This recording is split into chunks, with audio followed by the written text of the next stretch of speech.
salaamaaleykum wa rahmatullahi wa barakaatu. noo ngi nuyu mboolem yi nekk ci groupe As-Samadiyya ak mboolem groupe yi aju ci moom di sàkku ci yéen it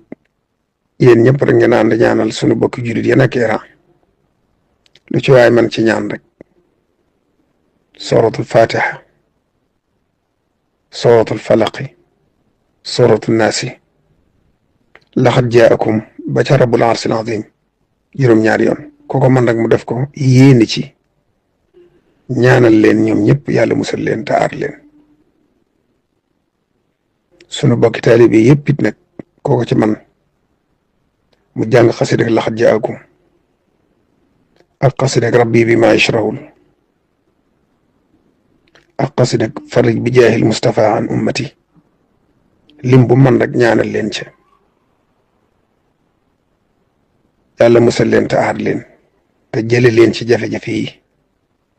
ndax jullit bu ne ab jullit mooy mbokkam bu ne ci jafe-jafe da ko war a dimbali ci kam kàttanam bu ko mënut ci loxoom mënu ko ci alalam war na ko man ci ñaanal ko te mettitlu ko te naqarlu ko kon noo ngi leen di ñaanal yàlla dimbali leen yàlla mu yor ndimbal yàlla na leen dimbale yàlla na leen aar yàlla na leen jëlee ci jafe-jafe yi ci daraja yonent bi sallallahu alayhi wa sallam barke Seexul Xadim jërë ngeen jëf